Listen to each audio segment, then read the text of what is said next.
दोस्तों ये कहानी है मिल्टन की, जो कि अपनी नॉर्मल सी लाइफ जी रहे थे। मगर फिर एक रात एक एलियन स्पेसशिप उनके बैकयार्ड में आकर क्रैश होती है और उसके अंदर से एक एलियन निकलकर मिल्टन के साथ रहने लगता है। अब एलियन के आने के बाद मिल्टन की लाइफ में क्या क्या बदलाव आते हैं, चलिए देखते हैं इस कहानी में। तो कहानी की शुरुआत में हम मिल्टन को देखते हैं, जो कि अपने टाउन के टाउन हॉल में आते हैं। यहाँ काउंसिल की मीटिंग होती है और टाउन के सभी लोग काउंसिल मेंबर्स को अपने टाउन की प्रॉब्लम्स बताते हैं ताकि उनकी परेशानियां सॉल्व हो सकें। अब यहाँ मिल्टन भी काउंसिल मेंबर्स से कहते हैं कि हमें हमारे टाउन के स्लोगन को चेंज कर देना चाहिए और अपने टाउन को अ ग्रेट प्लेस कहना चाहिए। काउंसिल उनकी बात सुनती है, लेकिन कोई भी मेंबर कोई जवाब नहीं देता। इसके बाद मिल्टन रात में पैदल चलकर अपने घर तक जाते हैं। अगली सुबह मिल्टन पौधों को पानी देते हैं और बर्ड्स के लिए खाना रखते हैं। इसके बाद वो टीवी देखने लगते हैं। मिल्टन इस पूरे घर में बिल्कुल अकेले रहते हैं। हालांकि उनके 2 बच्चे हैं, लेकिन उनका बेटा कई साल पहले ही उन्हें छोड़कर जा चुका है और उनकी बेटी डेनिस भी काम की वजह से उनसे दूर रहने लगी है। लेकिन डेनिस अपने डैड से कभी कभी मिलने आती रहती है। अब डेनिस अपने डैड के पास आती है और उनसे उनके गैस बिल, फोन बिल और दूसरे बिल्स पर उनके साइन करवाती है। डेनिस जाने से पहले बाथरूम यूज करती है, लेकिन यहाँ उसे एक कैन मिलता है। डेनिस अपने डैड से पूछती है कि ये कैन वहाँ क्यों रखा हुआ था। मिल्टन उसकी बात का ठीक से जवाब नहीं देते और कहते हैं कि शायद किचन कैबिनेट्स फुल हो गए होंगे, इसलिए मैं इसे वहाँ रखकर भूल गया। लेकिन डेनिस कहती है कि किचन कैबिनेट्स में अभी बहुत जगह खाली है। डेनिस समझ जाती है कि उम्र होने की वजह से उसके डैड अब चीजें भूलने लगे हैं। डेनिस कहती है कि डैड आप ठीक तो है ना, हमें शायद आपका चेकअप करवाना चाहिए। लेकिन मिल्टन मना कर देते हैं। डेनिस भी अपने काम पर जाने के लिए लेट हो रही थी, इसीलिए वो यहाँ से चली जाती है। इसके बाद मिल्टन रात में डिनर करते हैं और सोने चले जाते हैं। मगर तभी उनके बैकयार्ड में कुछ आकर गिरता है, जिससे उनकी आंख खुल जाती है। मिल्टन नीचे आकर देखते हैं तो ये एक बड़ी सी स्पेसशिप होती है, जो कि उनके बैकयार्ड में आकर क्रैश हुई है। मिल्टन ये देखकर चौंक जाते हैं। वो तुरंत ही 911 पर कॉल करके उनसे कहते हैं कि एक स्पेसशिप मेरे बैकयार्ड में आकर क्रैश हुई है। लेकिन उस लेडी को मिल्टन की बात पर यकीन नहीं होता। वो ये सुनकर कहती है कि सर रात बहुत हो गई है, मजाक मत करिए और जाकर सो जाइए। इसके बाद वो कॉल काट देती है। मिल्टन अपनी बेटी को कॉल करते हैं, लेकिन वो भी कॉल नहीं उठाती। मिल्टन अब अपने रूम में वापस चले जाते हैं। अगले दिन मिल्टन फिर से काउंसिल की मीटिंग में जाते हैं और वही सब कहते हैं जो उन्होंने पहले कहा था। इसके बाद रात में मिल्टन वापस अपने घर जाते हैं। वो अपने बैकयार्ड में उसी स्पेसशिप को देखते हैं, फिर वो सोने चले जाते हैं। तभी उन्हें कुछ आवाज आती है। वो उसी स्पेसशिप को आकर देखते हैं और स्पेसशिप से एक एलियन बाहर आकर यहाँ गिर गया होता है। ये देखकर मिल्टन डर जाते हैं और तुरंत ही अपनी बेटी को दोबारा से कॉल करते हैं, लेकिन डेनिस अब भी कॉल नहीं उठाती। अब इसके बाद मिल्टन दोबारा से काउंसिल मीटिंग में जाते हैं। यहाँ हम सैंडी नाम की एक और लेडी को भी देखते हैं। सैंडी और मिल्टन एक दूसरे को जानते थे और हर बार काउंसिल मीटिंग में मिलते थे। यहाँ सैंडी काउंसिल मेंबर्स से कहती है कि मैं एक प्रोजेक्ट शुरू करना चाहती हूँ और मैंने एक पोस्टर भी बनाया है जिसे मैं टाउन में लगाना चाहती हूँ। सैंडी के इस प्रोजेक्ट में वो यंग लोगों से बात करके उनसे कुछ नया सीखेंगी और यंग लोग उनसे बात करके कुछ नया सीखेंगे। काउंसिल सैंडी की बात भी सुनती है और कोई जवाब नहीं देता। इसके बाद मिल्टन काउंसिल के सामने आते हैं और फिर से वही सब कहते हैं कि हमें अपने टाउन का स्लोगन चेंज कर देना चाहिए। लेकिन इस बार मिल्टन उन्हें यह भी बताते हैं कि मेरे बैकयार्ड में एक यूएफओ आकर क्रैश हुआ है। ये सुनकर काउंसिल चौंक जाती है। एक आदमी कहता है, क्या कहा आपने, एक यूएफओ? मिल्टन कहते हैं, हाँ वो एक यूएफओ है। लेकिन काउंसिल सोचती है कि शायद ये बुड्ढा सटिया गया है, इसीलिए काउंसिल कोई भी एक्शन नहीं लेती। फिर वापस जाते समय मिल्टन के पास एक और लेडी जोयस आती है और कहती है कि मिल्टन तुम्हें उनसे ऐसे बात नहीं करनी चाहिए थी, क्योंकि ऐसी बातों से वो हमें सीरियसली नहीं लेंगे। मिल्टन कहते हैं कि मैंने कुछ भी झूठ नहीं कहा, एक स्पेसशिप सच में मेरे बैकयार्ड में आकर क्रैश हुई है। ये सुनकर जोयस भी इसे मजाक समझती है और यहाँ से चली जाती है। तभी सैंडी पीछे से आती है और मिल्टन से बात करने लगती है। सैंडी कहती है कि चलो मैं तुम्हें तुम्हारे घर तक छोड़ दूं।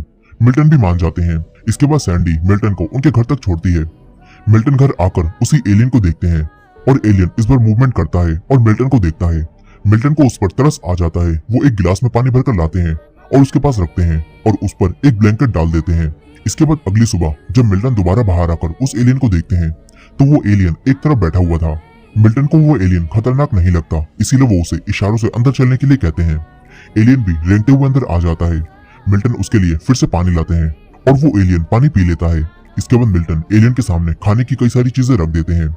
थोड़ी देर बाद जब वो दोबारा आकर देखते हैं तो एलियन ने उन सब चीजों में से सिर्फ एप्पल्स खा लिए होते हैं।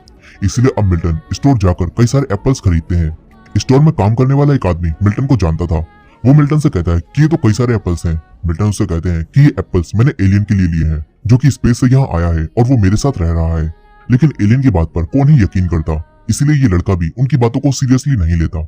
मिल्टन घर वापस आ जाते हैं और इस बार वो एलियन वॉक करने लगा था, इसीलिए मिल्टन उस एलियन को अपना पूरा घर दिखाते हैं। मिल्टन एलियन को अपनी फैमिली फोटो भी दिखाते हैं और बताते हैं कि ये मेरी वाइफ है जो कि गुजर चुकी है और ये दोनों मेरे बच्चे हैं। डेनिस इसी टाउन में रहती है, लेकिन मेरा बेटा जॉब की वजह से मुझे छोड़कर जा चुका है। वहीं दूसरी तरफ हम डेनिस को देखते हैं जो कि शॉपिंग के लिए उसी स्टोर में जाती है। यहाँ वही आदमी डेनिस से कहता है कि तुम्हारे डैड भी यहाँ आए थे जो कि काफी अजीब बातें कर रहे थे। वो कह रहे थे कि वो एलियन के लिए एप्पल्स खरीद रहे हैं। डेनिस से सुनकर पूछती है कि क्या वो मजाक कर रहे थे, लेकिन वो आदमी कहता है कि ऐसा तो नहीं लग रहा था कि वो मजाक कर रहे हो। ये जानकर डेनिस तुरंत ही अपने डैड के पास आती है। मिल्टन तो उसे देखकर काफी खुश हो जाते हैं, लेकिन डेनिस कहती है कि डैड आप 78 साल के हो चुके हो और पिछले 3 सालों से आपने अपने आप को किसी डॉक्टर को भी नहीं दिखाया। हमें आपका चेकअप करवाना चाहिए। डेनिस को लगता है कि उसके डैड को कोई बीमारी हो रही है, लेकिन मिल्टन कहते हैं कि मुझे किसी भी डॉक्टर को दिखाने की जरूरत नहीं है। डेनिस कहती है कि मैं यहाँ ना सुनने नहीं आई हूँ। अब तभी ही मिल्टन के फोन पर किसी की कॉल आने लगती है। डेनिस अंदर आए बगैर ही वापस चली जाती है। मिल्टन कॉल उठाते हैं और ये कॉल सैंडी की होती है। सैंडी मिल्टन से पूछती है कि क्या तुम्हारे घर पर प्रिंटर मौजूद है। मिल्टन कहते हैं कि हाँ। सैंडी कहती है कि क्या मैं वो प्रिंटर यूज कर सकती हूँ। मिल्टन हाँ करते हैं। इसके बाद डेनिस मिल्टन के घर आ जाती है, लेकिन वो यहाँ एक एलियन को देखकर काफी डर जाती है और कहती है कि ये क्या है। मिल्टन उससे कहते हैं कि तुम्हें याद है मैंने अपने बैकयार्ड में क्रैश होने वाली स्पेसशिप के बारे में बताया था, ये एलियन उसी से बाहर आया है। मिल्टन एलियन से कहते हैं कि ये सैंडी है। सैंडी एलियन को देखकर बिल्कुल हिल चुकी थी। वो मिल्टन से कहती हैं कि ये यहाँ कब से है और क्या ये खतरनाक है। मिल्टन कहते हैं कि ये बिल्कुल भी खतरनाक नहीं है और ये कई दिनों से यहाँ रह रहा है और ये काफी फ्रेंडली भी है। सैंडी ये देखकर अब खुश हो जाती है। मिल्टन उन्हें एलियन की स्पेसशिप भी दिखाते हैं और बताते हैं कि ये एलियन एप्पल्स खाता है। सैंडी मिल्टन से कहती है कि तुम्हें इसे सबसे छुपा कर रखना होगा और किसी को भी इसके बारे में बताना नहीं होगा। सैंडी कहती है कि मैंने मूवीज में देखा है कि लोग एलियंस के मिलने के बाद उनके साथ काफी बुरा करते हैं, इसलिए अब तुम्हारे और मेरे अलावा हम इसके बारे में किसी को भी कुछ नहीं बताएंगे। मिल्टन मान जाते हैं, लेकिन यहीं बाहर हम जोयस को देखते हैं जो कि मिल्टन के घर के बाहर सैंडी की कार को देखकर समझ जाती हैं कि सैंडी मिल्टन के घर में है, लेकिन वो यहाँ बिना रुके ही यहाँ से चली जाती हैं। यहीं सैंडी मिल्टन से फिर से कहती हैं कि तुम्हें क्या लगता है हम सेफ हैं। इस पर मिल्टन कहते हैं कि हमें डरने की जरूरत नहीं है, बल्कि डरना तो इस एलियन को चाहिए क्योंकि ये अपने घर से बहुत दूर है। सैंडी ये सुनकर हंसती हैं और फिर जाते वक्त दोबारा से मिल्टन से कहती हैं कि इसके बारे में किसी को भी कुछ मत बताना। अब इसके बाद हम नेशनल सिक्योरिटी सेंटर को देखते हैं जिन्हें इस स्पेसशिप के बारे में पता था और ये लोग उसी एलियन की स्पेसशिप को ढूंढने की कोशिश कर रहे थे। यही सैंडी अब मिल्टन के घर से चली जाती हैं। मिल्टन वापस एलियन के पास आते हैं। इसी दौरान न्यूज में दिखाया जा रहा था कि गवर्नमेंट का कहना है कि एक सिक्योरिटी सैटेलाइट इनके इलाके में क्रैश हुआ है और अगर किसी को भी कोई अजीब चीज दिखे तो वो तुरंत स्क्रीन पर दिए हुए नंबर पर कॉल करके हमें बताए। अब गवर्नमेंट ऐसा इसलिए कर रही थी क्योंकि वो लोगों से डायरेक्ट ये नहीं कह सकती थी कि तुम्हारे टाउन में एक एलियन स्पेसशिप है, इसलिए गवर्नमेंट एलियन स्पेसशिप को सिक्योरिटी सैटेलाइट बता रही थी। लेकिन मिल्टन का इस न्यूज पर ध्यान नहीं जाता। मिल्टन अब रात में टीवी देखते हुए यहीं सो जाते हैं। फिर सुबह जब वो उठते हैं तो उन्हें एक पेपर मिलता है जिस पर कैट की ड्राइंग बनी हुई थी। इससे मिल्टन समझ जाते हैं कि ये कैट उसी एलियन ने बनाई है। मिल्टन एलियन के पास आते हैं जो कि अब अपनी स्पेसशिप को ठीक करने में लगा हुआ था। मिल्टन उससे कहते हैं कि ये पिक्चर तुमने बनाई है, ये काफी अच्छी है। इसके बाद मिल्टन यहाँ से चले जाते हैं। थोड़ी देर बाद डेनिस मिल्टन को न्यूरोलॉजिकल क्लिनिक ले जाती है जहाँ डॉक्टर उनके ब्रेन का टेस्ट लेती हैं। यहाँ घर में सैंडी उसी एलियन के साथ बैठी हुई थी। सैंडी अब एलियन के साथ बिल्कुल कंफर्टेबल हो चुकी थी। वो एलियन से बातें करती हैं।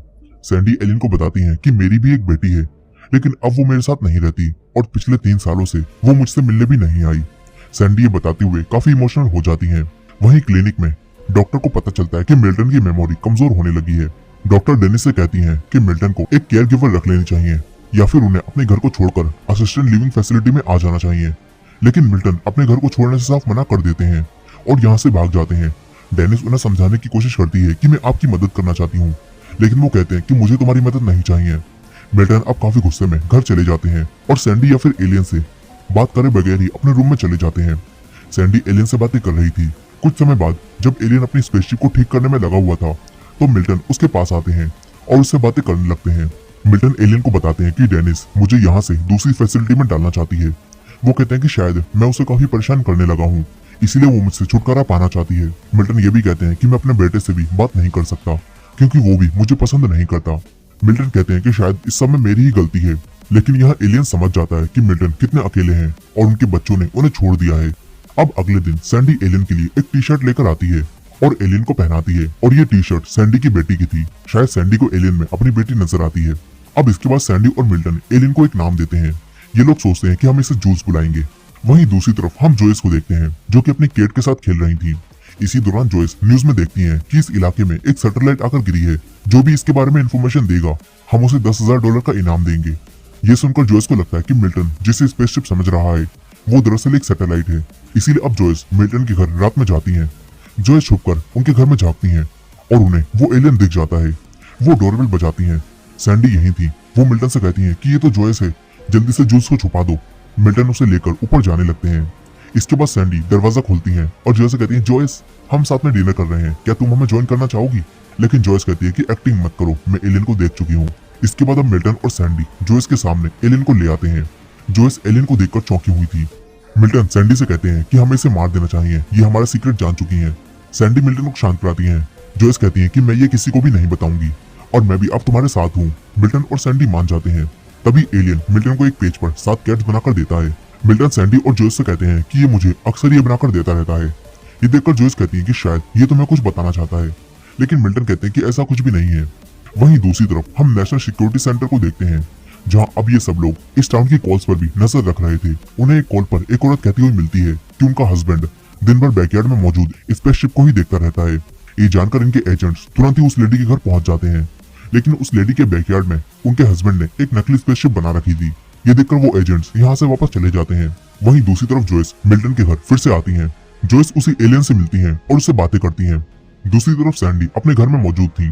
तभी उन्हें एक यंग लड़के की कॉल आती है और वो कहता है कि मैंने आपका प्रोजेक्ट देखा है और मैं आपसे बातें करना चाहता हूँ। सैंडी भी तैयार हो जाती है और उसे अपने घर आने के लिए कहती है। वहीं जोयस एलियन से बातें कर रही थी, लेकिन देखने से लगता है कि शायद एलियन उनकी बातों में खास दिलचस्पी नहीं लेता। अब वहीं दूसरी तरफ वो लड़का सैंडी के घर पहुंच जाता है। सैंडी उससे बातें करती है। तभी वो लड़का कहता है कि क्या मैं आपको वॉशरूम यूज कर सकता हूँ? सैंडी कहती है कि हाँ क्यों नहीं, ऊपर जाओ और लेफ्ट मुड़ जाना। ये लड़का बाथरूम जाने लगता है। वहीं दूसरी तरफ जोयस एलियन को गाना गाकर सुनाती है। इधर काफी देर होने के बाद भी जब सैंडी देखती है कि वो लड़का अब तक नीचे नहीं आया, तो सैंडी भी ऊपर जाती है और वो देखती है कि ये लड़का तो मेरी ज्वेलरी चुरा रहा है। सैंडी तुरंत ही पुलिस को कॉल करने के लिए नीचे भागती है, लेकिन ये लड़का सैंडी को आकर पकड़ लेता है और उन्हें मारने लगता है। मगर एलियन अपनी पावर्स की मदद से ये सब होते हुए देख लेता है।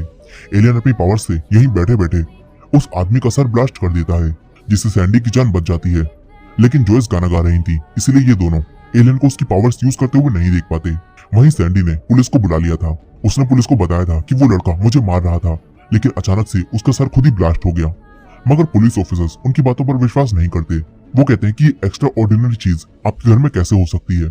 सैंडी अपने दिमाग पर जोर डालती है और समझ जाती है कि जरूर उस एलियन ने मेरी जान बचाई है। अब सैंडी तुरंत ही मिल्टन के घर में वापस आती है। वो यहाँ आते ही एलियन के पास जाती है और उसे गले लगा लेती है। सैंडी मिल्टन और जोयस को भी ये सब बताती है और कहती है कि अगर आज जूल्स नहीं होता तो शायद मैं जिंदा नहीं होती। अब ये लोग समझ जाते हैं कि जूल्स इनके लिए अच्छा है और अगर कोई इनसे भिड़ने की कोशिश करेगा तो उसके लिए अच्छा नहीं होगा। अब इसके बाद हम फिर से उन्हीं ऑफिसर्स को देखते हैं। दोनों ऑफिसर्स ने सैंडी के घर में हुई घटना अपने सीनियर ऑफिसर को बताई थी। इनके सीनियर इनसे कहते हैं कि ऐसी चीजें नॉर्मल नहीं होती, शायद सैंडी को कोई बचा रहा है, तुम उसका पीछा करो। अब इसके बाद हम फिर से मिल्टन और सैंडी को देखते हैं। दोनों साथ में शॉपिंग करके आ रहे थे। तभी डेनिस अपने डैड को देखकर उन्हें बीच में रोक लेती है, लेकिन डेनिस फिर से अपने डैड से वही सारी बातें कहने लगती है कि मैं आपकी भलाई चाहती हूँ, इसीलिए मैं आपसे वो सब कह रही थी। लेकिन मिल्टन कहते हैं कि मैं बिल्कुल ठीक हूँ, तुम्हें चिंता करने की जरूरत नहीं है। मिल्टन अब यहाँ से चले जाते हैं। डेनिस भी वापस चली जाती है। इसके बाद ये लोग घर वापस आते हैं और यहाँ बातें करने लगते हैं। एलियन इन्हें देख रहा था, तभी इन्हें एक अजीब सी स्मेल आने लगती है। ये लोग बाहर देखते हैं तो इन्हें यहाँ पर एक मरी हुई कैट मिलती है। इन्हें लगता है कि इस कैट को एलियन ने मारा है, लेकिन सैंडी कहती है कि इसे एलियन ने नहीं मारा, बल्कि ये किसी कार से मरी है। एलियन शायद इसे यहाँ उठाकर लाया है। जो सब समझ जाती हैं, वो कहती कि शायद एलियन को मरी हुई कैट चाहिए, तभी वो तुम्हें पेपर पर 7 कैट बनाकर दे रहा था। अब एलियन दोबारा से मिल्टन को 7 कैट बनाकर देता है। इससे ये सब समझ जाते हैं कि इसे अपनी स्पेसशिप ठीक करने के लिए 6 कैट्स और चाहिए। लेकिन ये तीनों सोचते हैं कि ये कैट्स कहाँ से लाएंगे, क्योंकि ये लोग कैट्स को तो मार नहीं सकते। तभी मिल्टन अपनी बेटी डेनिस को क्लिनिक में कॉल करते हैं और उनसे पूछते हैं कि तुम्हारे क्लिनिक में मरने वाली कैट्स का तुम क्या करती हो। लेकिन डेनिस को लगता है कि उसके डैड के साथ कुछ तो गलत हो रहा है। वो कहती है कि डैड आप ठीक तो है ना, आप ये सब क्यों पूछ रहे हो। मिल्टन उसे सच्चाई नहीं बताते और फोन काट देते हैं। इसके बाद सैंडी और मिल्टन कार में बैठकर मरी हुई कैट्स को ढूंढने निकल जाते हैं। इसी दौरान वही दोनों पुलिस ऑफिसर्स इनका पीछा कर रहे थे, लेकिन उन्हें कुछ भी पता नहीं चल पाता। सैंडी और मिल्टन थोड़ी देर बाद घर वापस आते हैं और इन्हें 2 कैट्स और मिल गई होती हैं, लेकिन अब भी इन्हें 4 कैट्स और चाहिए थी। अब जोयस कहती हैं कि मैं उन्हें ढूंढकर लाती हूँ। वहीं दूसरी तरफ नेशनल सिक्योरिटी सेंटर में ये लोग डेनिस को अपने भाई से कॉल पर बातें करते हुए सुन लेते हैं। डेनिस अपने भाई से कह रही थी कि डैड के साथ अजीब चीजें हो रही हैं। वो बहुत ज्यादा एप्पल्स खरीद रहे हैं और कह रहे हैं कि ये एप्पल्स वो एलियन के लिए खरीद रहे हैं जो कि उनके साथ घर में रहता है। अब नेशनल सिक्योरिटी वाले इनकी बातें सुनकर समझ जाते हैं कि एलियन मिल्टन के घर में है। वहीं दूसरी तरफ जोयस 3 और मरी हुई कैट ढूंढकर ले आती हैं। इन्हें अब बस एक और कैट चाहिए थी। तभी मिल्टन के घर की बेल बजती है और ये लोग देखते हैं कि गवर्नमेंट एजेंट्स यहाँ आए हैं। ये लोग घबरा जाते हैं और दरवाजा नहीं खोलते। इसी दौरान वो एलियन कहीं चला जाता है और एजेंट्स को उनके बॉस वापस बुला लेते हैं। दोनों एजेंट्स यहाँ से चले जाते हैं। वो तीनों एलियन की स्पेसशिप के पास आते हैं। एलियन बाहर आता है और ये तीनों समझ जाते हैं कि एलियन ने उन दोनों एजेंट्स को मैनिपुलेट कर दिया है। लेकिन अब जोयस इनसे कहती है कि हमारे पास ज्यादा टाइम नहीं है, वो लोग जरूर वापस आएंगे, इसीलिए हमें आखिरी कैट ढूंढनी होगी। तभी मिल्टन जोयस से कहते हैं कि हम तुम्हारी कैट भी तो यूज कर सकते हैं। तुमने ही कहा था कि तुम्हारी कैट ना ही सुन सकती है, ना ही देख सकती है और ना ही चल सकती है। लगभग वो मरी चुकी है। मगर ये सुनकर जोयस को गुस्सा आ जाता है। वो कहती है कि वो कैट अभी मरी नहीं है और वो मेरे चाइल्ड जैसी है। जोयस गुस्से में यहाँ से चली जाती है।